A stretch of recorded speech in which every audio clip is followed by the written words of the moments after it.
Hello and welcome back to the Alnwick Castle podcast. I'm Daniel Watkins. And I'm Deborah Beecroft. And today's episode features the return of our archivist, Chris Hunwick, to the podcast to take us around Alnwick Castle's new exhibition for 2026. Created to mark the 250th anniversary of the Declaration of Independence, the exhibition is called The Shot Heard Around the World, Earl Percy and the American Revolutionary War, 1775 to 1783. It examines the events that led to war between Britain and its colonies in what was soon to become the United States of America. We met with Chris to take us around the exhibition, tell us more about the original maps and documents on display from the castle archive, and find out what people will see when they visit. We recorded in the exhibition itself, so you may hear some atmospheric background noises. Please enjoy.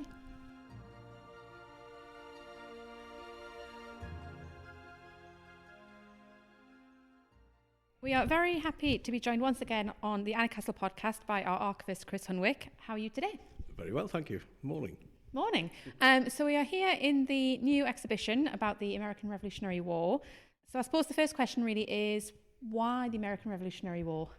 Well, this year marks 250 years since the signing of the American Declaration of Independence.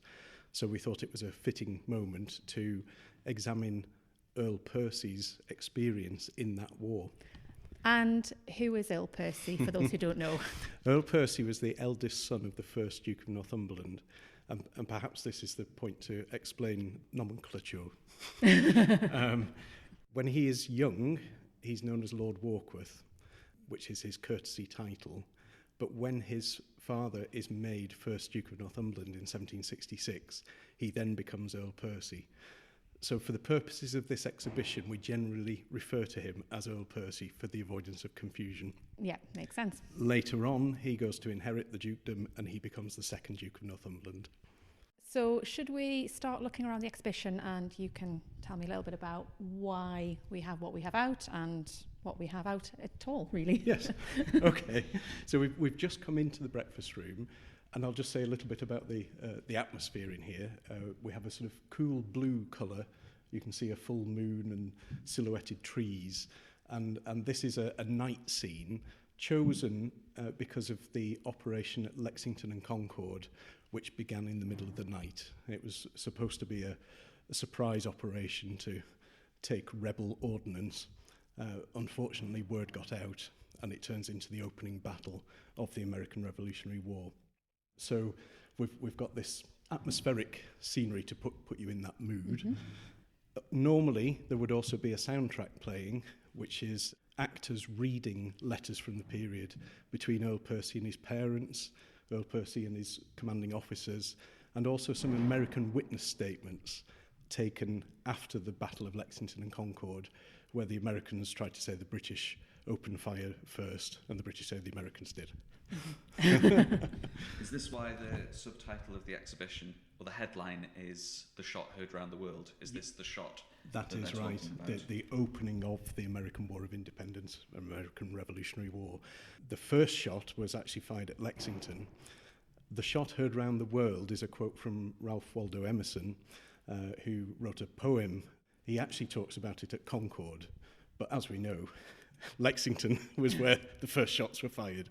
And so we've taken that as the title, the sort of to get you gripped. Mm-hmm. The shot heard round the world, Earl Percy and the American Revolutionary War. So that's the full exhibition title. So we'll make a start with this first cabinet, which is all about his early military career, is that right? Yes, that's right. So we've come to the left, to the first full-length, full-height case, and greeting you is perhaps the most famous image of Earl Percy. This is by Pompeo Battoni, and it's a portrait of him in military uniform, but done on his grand tour. So he's aged 21 here, and technically is Lord Warkworth. and just below him is a contemporary portrait of his parents at that point, first Earl and Countess of Northumberland. So this is around 1760. And we explain on that label about the transition from Lord Warkworth to Earl Percy. But by the time he's done his grand tour, he's already spent a number of years in the army. He signs up age 16. And what we see here is his recruitment book.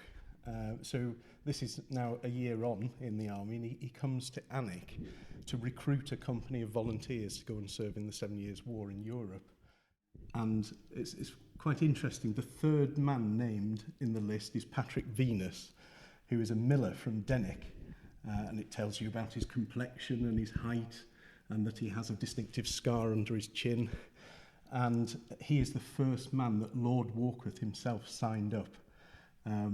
And he served with him in Germany, and then many years later he signs up for the Percy Tenantry Volunteers during the Napoleonic Wars and serves Earl Percy again. And Earl Percy recollects in a note to his agent, there's an old soldier, he was, when a young man in my company, a very brave and gallant fellow, and has since served several years in the Percy Tenantry. He has now the right to a pension, and I will allow him in future 1 shilling a day for the rest of his life. And that's in 1812. 1 shilling a day, quite a serious amount at that date. So Earl Percy, Lord Warkworth, raises this company of volunteers, and he goes to serve in Germany during the 7 Years' War. And we have here a diary of the first Duchess, his mother, who dedicates a page to her son's departure to Germany. Dear Lord Warkworth got the King's leave to go a volunteer to Germany, and on the 12th he left for Germany. What I felt on that occasion is not to be described. Both my health and spirits suffered much by it. So that's a mother worrying for a very young son who's just gone on active service. And next to that, we have 2 notebooks of Lord Warkworth that he compiled during his time in Germany. We've got passwords for the camp. We've got drawings. The left-hand one is a lovely leather binding, so we've kept that one closed, so you can see that's what he would have carried around in his pocket. And it's some of this experience in Germany that he then draws on later in his military career. So he comes back from Germany, and a few years later, he rises up the ranks, and he's made colonel of the 5th Regiment of Foot, who at that point are based in Ireland. And so it's there that we then begin the narrative of the American Revolutionary War, as the 5th Regiment of Foot is called to serve in America as tensions build over the British government imposing taxes on the colonies. The war in Germany, the 7 Years' War in Europe, had pretty much bankrupted the British government, so they needed to raise taxes. And this is where the tension comes with the colonists in America, who say they have no vote in Parliament, so they should not be taxed. And that's the crux of the matter. No taxation without representation. That's right, that's right. And they throw a lot of tea in a harbour. Yes, the Boston Tea Party. And so it's into that situation that Earl Percy and his regiment arrive in Boston. So that's our second case over here. He's the eldest son of a soon-to-be Duke and Duchess. Is it normal for the eldest son, the heir, to go into the army in the way that he did? No, it isn't. And I think his parents disapproved, but he was determined. As a young man, that's what he wanted to do. His father actually sought permission from the king for Earl Percy to come home from America, because it has to be said, the Duke and his son had sympathy with the American colonists. They were not necessarily in agreement with the British government, but Earl Percy stoutly refused. He thanked his father for the trouble he'd gone to, but he said, I'm a colonel of a regiment, it's my duty to serve king and country, and I would be ridiculed if I got a free pass home. So he politely refuses the permission and stays out in America. Which is where we come to now. Yes, so this is our second upright case, and we see here Earl Percy arriving in America. So we have on the glass shelf his diary or logbook of the voyage, and his voyage from Ireland to Boston takes 2 months. It should only have taken a month, but they had a very bad crossing, lots of storms, fog, and he says when he arrives to his father, you'll see by the date of this letter that we had a very bad passage. His logbook is really interesting because he takes daily readings of compass points and measurements of time for latitude and longitude. His measurements don't agree with the captain's, but he puts that down to possibly his pocket watch losing time. He also observes wildlife in the sea and always notes it when he sees turtles and what he calls grampuses, which we think are orcas, sporting together in the sea. So it's a really interesting account of a voyage at that date from Ireland to America. There's also a loss of one of the men who goes down with a raging fever and had to be buried the same day he died because, well, as he says, Lieutenant Palmer died of a raging fever, and as poor Palmer began to putrefy very much and grow offensive, we were obliged to bury him this evening about 7 o'clock, which we did with all proper military honours. I read the service over him myself. So, I mean, the voyage itself is not without its dangers and risks. So after 2 months crossing, they arrive in Boston Harbour, and hanging at the back of this case, we see a wonderful map, a draft of the towns of Boston and Charlestown with the circumjacent country, showing the works thrown up by His Majesty's troops and also those by the rebels during the campaign 1775. And this is by John Montresor, the commanding engineer. He was one of the longest serving British engineers in America.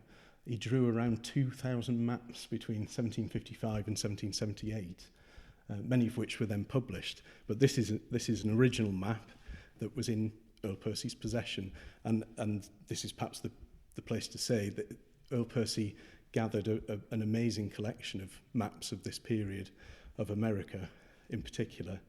At the bottom of this case, we have a tin chest painted black with American military papers, 1774 to 1777. And it's thought that this was in the library, in the staterooms, and was rediscovered in the 1960s when the 10th Duke had an American professor visiting. And so this great collection of maps, many of them would have been in that very tin, brought back from America. On the Montresor map, you can see the situation of Boston and its harbour. The shipping channels are drawn in with the depths for safe passage. You can see that Boston is connected to the mainland by a very narrow neck of land, and then to the north is Charlestown, also a peninsula. And this is the situation that the British found themselves in. And after the outbreak of the war, they were besieged in Boston, cut off at both sides by the American rebels. And it was an 11-month siege before they had to flee and sail off to Nova Scotia to regroup. So that map shows very clearly that situation. Below it is a much less well-executed map. It's a sketch map, very rough. This probably is a map drawn by scouts, British scouts sent out into the countryside, sometimes in disguise so that they weren't interrupted. And this is showing the terrain around Boston and over to Concord and Lexington in the middle. And this is noting tree cover, hills, walls and buildings, river crossings. This is what a military operation is, the information that's needed and indeed was used when war broke out. So the Battle of Lexington and Concord is the first battle of the American War, and Earl Percy is sent to the rescue from Boston of troops that have got trapped with surrounded by American militia. And it looks as if Earl Percy would have used this plan to work out a safe route back to Boston, because a bridge at Cambridge had been deliberately taken out by the rebels. So it's credibly claimed to be the first map of the American Revolutionary War, because it's there and it's used at that battle. And just next to it, to the right, is Earl Percy's journal that he keeps in the camp, the military camp in Boston. He's in charge of the camp for several periods. And this again is his daily recording of what's going on. And the page we've got it open at shows the tension, the building tension that leads to that first battle. The British government passes punitive acts as a punishment after the Boston Tea Party and prevent Boston from taking payments. And the general populace, there are British loyalists amongst the colonists, but there's also a lot of rebels. This shows mobs of crowds of people harassing officials to the extent that at night General Gage desired I would go down there with the Admiral and Colonel Cleveland of the artillery and settle some disposition for its defence. This is the neck he's talking about, which we did, the Admiral promising to send a frigate to lay as near as possible so as to enfilade the neck. So they're having to build up the military presence and the defence as this tension rises. I think it's fair to say that when he first arrived, Earl Percy underestimated the rebels. He writes that they'd never dare to attack the British troops who were fully trained and battle-hardened. His opinion quickly changes, and he recognises that anyone who underestimates them has another thing coming. They have seen war in America during the 7 Years' War in Europe because it spread to all continents. And they've been fighting the French on the British side, a lot of these American rebels. So, yes, they were skilled in a type of warfare not seen by the British. This is not standing in a field in a square facing your opposition and firing. This is hiding behind trees and walls and hedges. It's guerrilla warfare, essentially. So, that's the arrival in Boston and the preparations for war. And now we go over to the island case in the centre, and we have this famous map, plan of the town and harbour of Boston and the country adjacent with the road from Boston to Concord, published by J. de Costa in 1775 in London. And this is actually a published version of a manuscript map that is in Earl Percy's collection. And the difference is that little figures and horses and cannon have been added to it for decoration. And this shows the events of that first battle, Lexington and Concord. So, a British contingent in the dead of night sails out of Boston in rowing boats across to the opposite shore, to the west of Charlestown, and they take the road past Cambridge and Monotamy and Lexington to Concord, where they were to confiscate gunpowder and weaponry. It was supposed to be a surprise, but unfortunately the word had got out. There was signalling with lanterns from church steeples, and the American militia and Minutemen were ready for them. They were all mustering in the early hours of the morning when this British troop arrives at Lexington, and that's where the first shots were fired. As I say, you can hear the witness statements of the Americans as you look at the exhibition, and the conflicting statements of the British officers who were there. And fighting broke out on Lexington Common, and several Americans were killed at this point. The British contingent then carry on to Concord, but they've sent a message back to Boston that reinforcements are needed because of the vast numbers of American militia that have appeared. That message is delayed. There's some conflicting accounts that it was put on the desk of one of the men who'd already gone, and it didn't get to Earl Percy till several hours later. So he comes out from Boston with a relieving force, and he meets the troops retiring from Concord under heavy fire, and he then escorts them with his contingent back to the safety of Boston, but under constant fire for 15 miles and with virtually no ammunition left. This was where Percy makes his name in America. He's most famous for this, and he's feted at home as a hero for saving the British Army on this occasion. Next to the map, we have his letter home. from Boston. He dates it March the 20th, 1775, which I think shows you his animated state or exhausted state, because it's April. It's actually the 20th of April, because he is describing this very battle. And he writes to his father, "I am very certain that both you and my mother will be very uneasy till you receive a letter from me after hearing that there has been an affair in which I was concerned. I have taken the earliest opportunity of letting you know that I am perfectly well and safe." And he then describes what he did, and he reports that he was able to save the army from inevitable destruction, though not without the loss of a great many, having been under an incessant fire for 15 miles.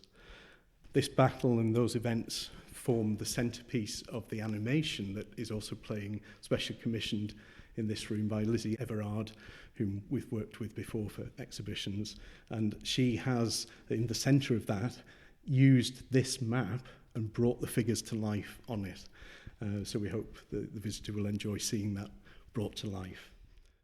Moving down the middle case, these are some interesting finds. This is Earl Percy's leather wallet that came back from America, and it still had dollar bills and orders of battle in it. The orders of battle are a sort of formal layout of how the army would array itself, with the names of all the commanding officers. And this is drawn up by Earl Percy's aide-de-camp, Captain Lionel Smythe, or Smith, in September 76. So they're very artistic. They're tiny as well. Mm-hmm. The detail on them is really worth looking at. And so he carried these around in his wallet. And then we have these very early American dollar bills. So at this date, each state is issuing its own currency. It's also very uncertain, because these are the rebels issuing dollars. If they don't win the war, these are worthless. They're promissory notes. And in fact, though they did win the war in the end, this currency that was issued heavily devalued. It's just interesting to see the individual wording on them, the different designs, and this 48 shilling note here from the state of Massachusetts Bay, issued in 1776, has a jaunty soldier with a sword and a scroll, issued in defence of American liberty. And then there's a Latin phrase, ense petit, placidam sub libertate quietem, which loosely translates as, by the sword we seek peace, but peace only under liberty. So these are presumably catchphrases that they're using. So some really interesting surviving ephemera of that period. So they're using dollars, but also shillings? Yes, yeah. And apparently Spanish dollars, gold bullion, was current as well. I think there is, yes, the $1 bill from the United Colonies entitles the bearer to receive 1 Spanish milled dollar, or the value thereof in gold or silver, according to the resolution of Congress passed at Philadelphia. So, yes, there's a number of different ways of paying for things in America at this period. But nothing with George Washington's picture on. Not yet. Then we have some interesting cartographers' tools, compasses and pinpoints. These are tools that would have been used, as we go around the far side of the case, for the drawing of maps. 2 from America and 1 from Alnwick. So these, all 3, are the work of Claude Joseph Sauthier, who was a mapmaker, a French mapmaker, who had emigrated to America and was working for the British governor, Tryon. He starts off in North Carolina, William Tryon. Tryon then moves to New York, and Sauthier comes with him.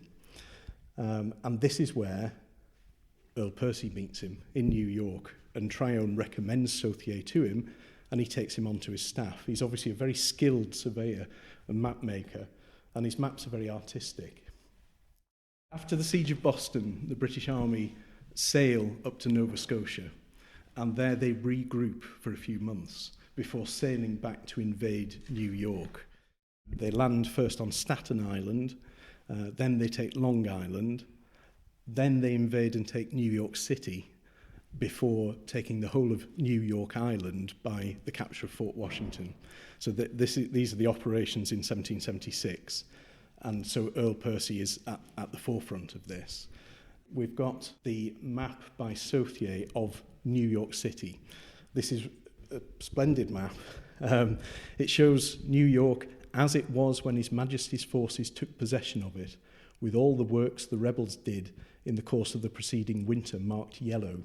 He also illustrates a great swathe of the city that is lost to the Great Fire of 1776, which Percy talks about in his letter to his father. Percy by now is promoted. He's now Lieutenant General, and he took part in the capture of New York on the 15th of September 1776. They met with very little or no opposition. The rebels had fled before them. And he says, "I did expect the rebel army would have burnt New York before they left it, but this they did not do. However, on the 21st, between the hours of 2 and 3 in the morning, the city was set on fire in 3 different places. And as the wind was very, very high, it seemed for a long time to threaten the destruction of the whole town. However, it was at last overcome with the loss of about 1/4 of the city, and unfortunately the best part of it. Luckily, several of the persons employed for this diabolical purpose were caught in the very fact. Otherwise, I have no doubt but that they would have laid it upon us, for they never scruple telling an untruth if it can serve their cause." And I believe the American sort of recollection now is that the British burnt New York, but here we have eyewitness statement, it was the Americans what did it. And the plan, you could spend a long time just looking at the plan, picking out elements. You can see these rebel defence works in yellow. It also keys no fewer than 18 places of worship. Anglican, Dutch Calvinist, Presbyterian, French, German Lutheran, Moravian, Anabaptist, Quaker and Jewish. And I think that just shows the cosmopolitan nature of America, of New York, at this date in 1776.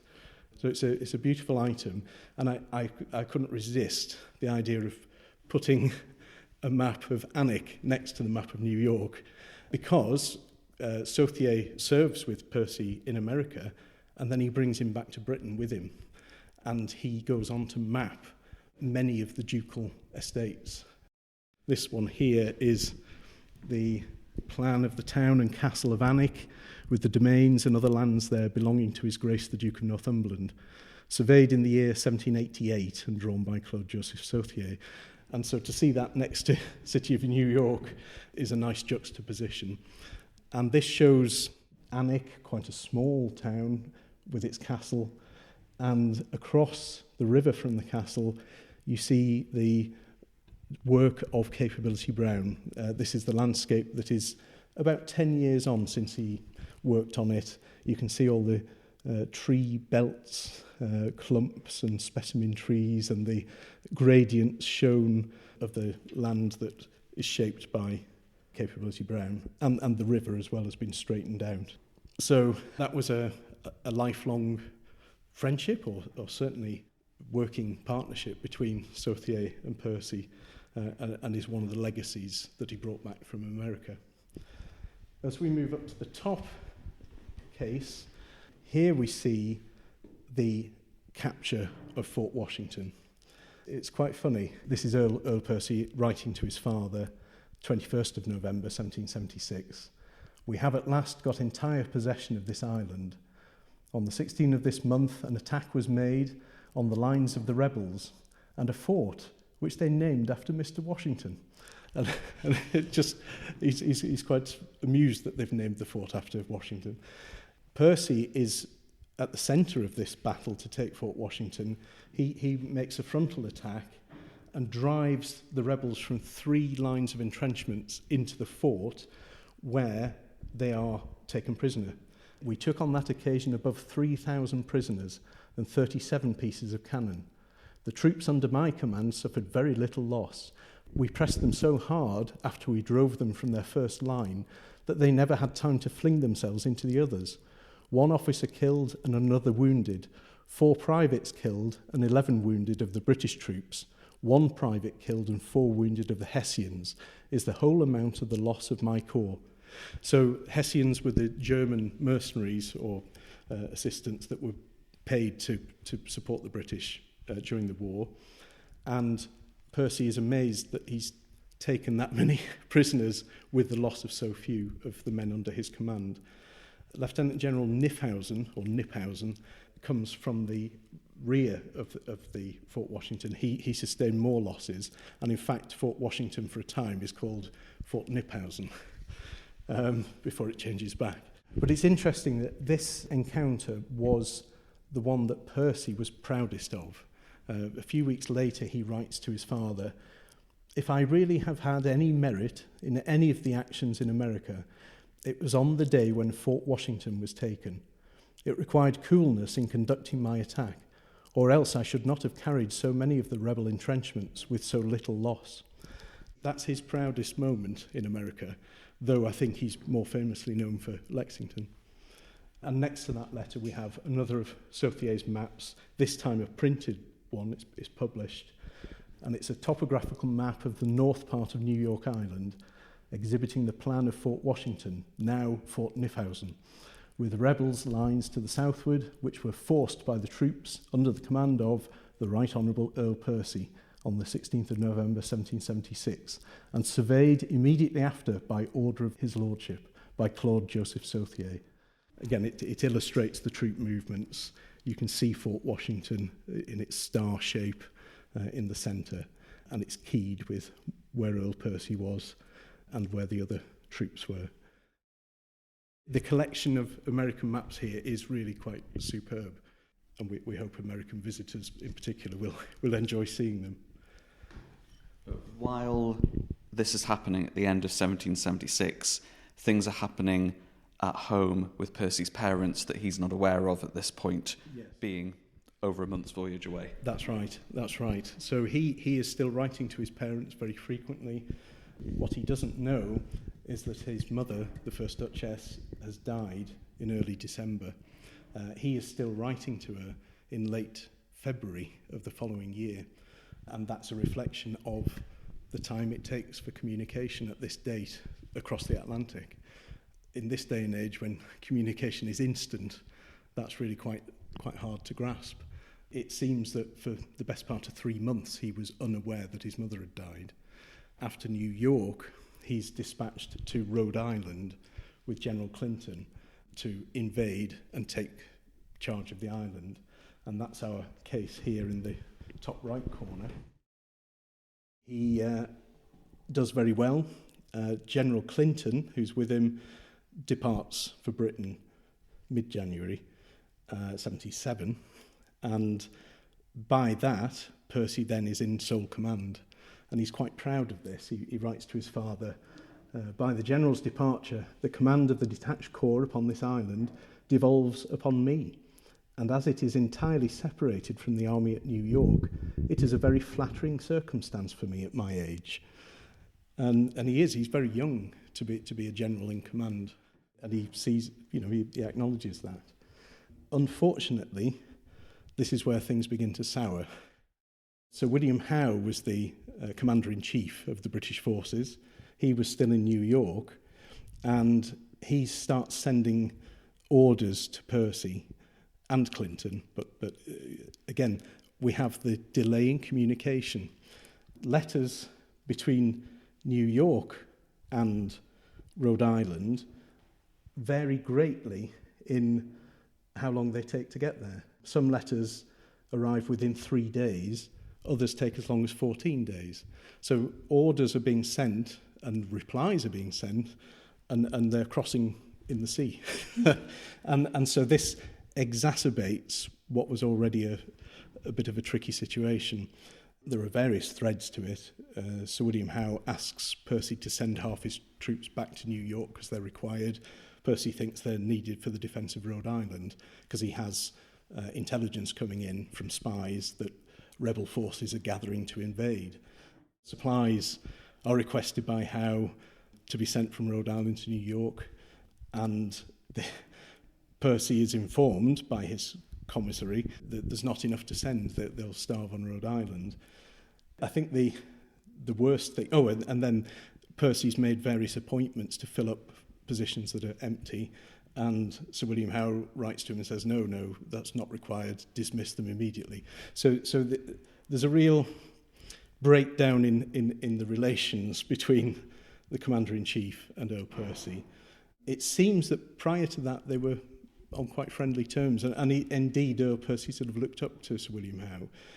The thing that took the biscuit was that Howe writes to Percy, and he includes 2 quotations from Percy's commissary on Rhode Island, written to the Commissary General in New York, where he quotes Earl Percy as saying, I don't think we can spare any.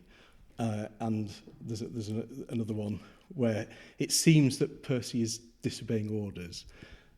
Percy takes offence, and rightly so, I think, that the word of a lower rank of officer has been taken above his.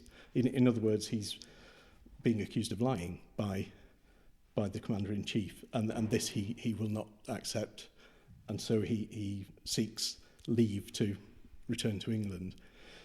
This here is a draft letter by Earl Percy to Sir William Howe answering these accusations, and you can see by the number of crosses and crossings out and insertions that he's thinking very hard how to word this, and he keeps that as a record of what he sent. It's a marked up draft. When word gets out that Percy is to leave America because of falling out with Howe, Howe's concerned because Earl Percy's seen as a hero back at home, and so he says, I'm going to send copies of all our letters to the king so he can see that I've not offended you and that, I've done nothing to merit this. And he says, I've sent copies, all but a couple of private letters, which I didn't have copies of. And Percy says, oh, don't worry, I've got copies of them and I'll send them, because it's Your Excellency's private letter of the 4th of February is the one in which is contained, to my humble apprehension, the strongest implication of a neglect and inattention to your orders, founded on such slight grounds as an extract of a letter from a deputy commissary to his principal. So you can see that's the bit that really stuck in his throat. Mm-hmm. Then the news of the death of his mother finally reaches America, and Percy agrees that will be the public excuse given for his leaving America, because naturally he would go home. But obviously word gets out, and there's a bit of a hullabaloo that Howe has insulted Percy, and it devolves further. It degenerates, and Percy is effectively struck off the staff. So it's not just that he's going home on leave. He's not expected to return to America.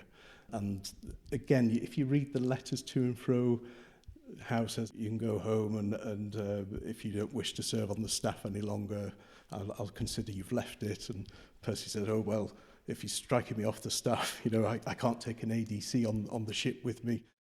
It gets a bit petty, but is it really? No, I think there's real insult been taken there, and for me, I think Percy's justified in his anger at Sir William. Over to the right hand of the case, we've got an interesting letter from Sir Robert Pigott, who was a fellow general with Percy in America. He's writing from New York. He begins his letter by expressing condolences on the death of the first Duchess.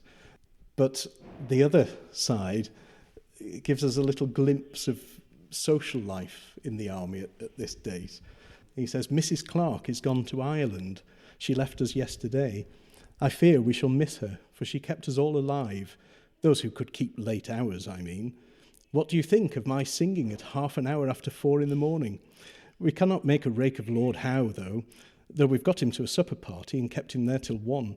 Pains were taken to get him to play at 21, but he is as virtuous as yourself and could not be prevailed upon. So there's a hint that, Percy did look up to Sir William and maybe shared his aversion to gambling. And it's just a nice little personal touch there. And the final item in the top right of the case is a letter from Lord Germain to Earl Percy, sent from London, 27th of April 77.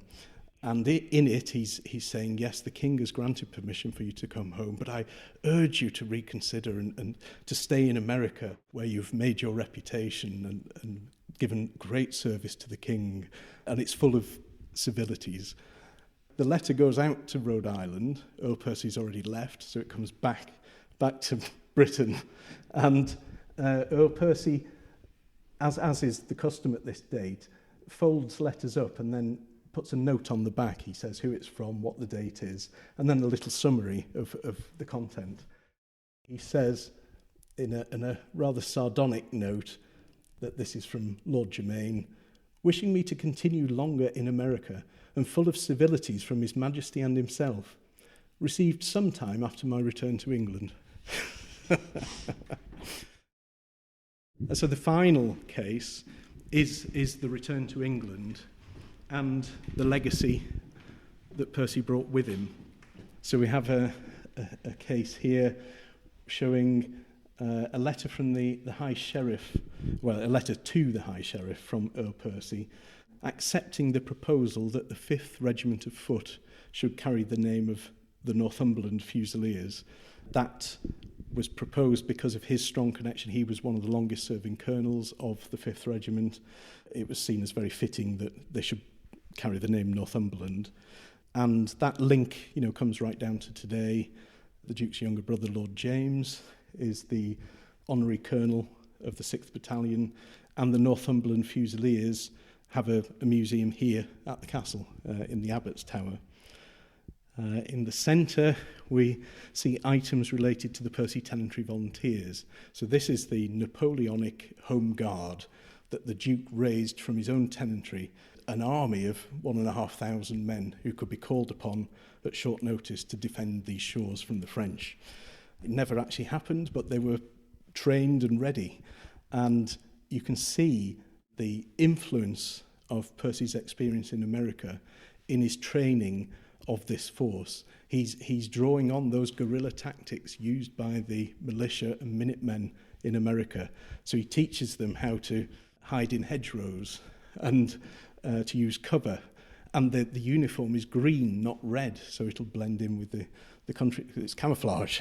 So we have his instructions for the Armed Association of the Percy Tenantry Infantry, little printed booklets that were handed to all the men. We have an example of a cap badge from circa 1800 and a silver medal for the ball firing prize presented to Lieutenant Martin Morrison of the Newham Company as the best shot of the volunteers. And again, this is illustrative of Earl Percy's character. He would always rather reward good behaviour than punish. He was against corporal punishment in the army. And then finally we have another legacy from his time in America is his relationship with Joseph Brant, who was the Mohawk chieftain, known as Captain Joseph Brant. And Brant served on the British side alongside Earl Percy in the New York operations. Percy himself was adopted by the Mohawk Nation and given a warrior name. I'll try to pronounce this, Thorigweggery, or Evergreen Brake, implying a titled house that never dies. And this relationship continued after Percy returns to England. Brant came to visit to petition King George on behalf of his nation, and Percy always supported him and indeed commissioned a painting of him. And here we have a small facsimile of that painting. They also swapped gifts, and here we have a ceremonial pipe which is thought to have been given by Brant to Percy, and in the British Museum is a tomahawk pipe known to have been given to Joseph Brant by Percy in 1805. So this relationship goes on, and indeed the Duke's son, who becomes the 3rd Duke, also supported Brant and the claims of the Native American tribes to land. They're granted land in Canada. They were let down by the British government, who had promised more, but Percy was a vociferous supporter. There are many legacies that came from that spell in America. One final thing to say is Percy left, he returned to England, the war carried on, and by 1783 the British have lost. Yes, sadly. If I think if Earl Percy had stayed on out there, it could have been a very different result. So I think that is it for this room, but it's not the end of the exhibition, is it? No, that's right. There are other installations dotted throughout the staterooms that tie in with this. Hopefully the visitor will acquire lots of extra knowledge and pleasure from seeing these. Well, thank you very much for talking us through the room, Chris, and hopefully we will have you back for the rest of the exhibition at some point. Excellent. Thank you.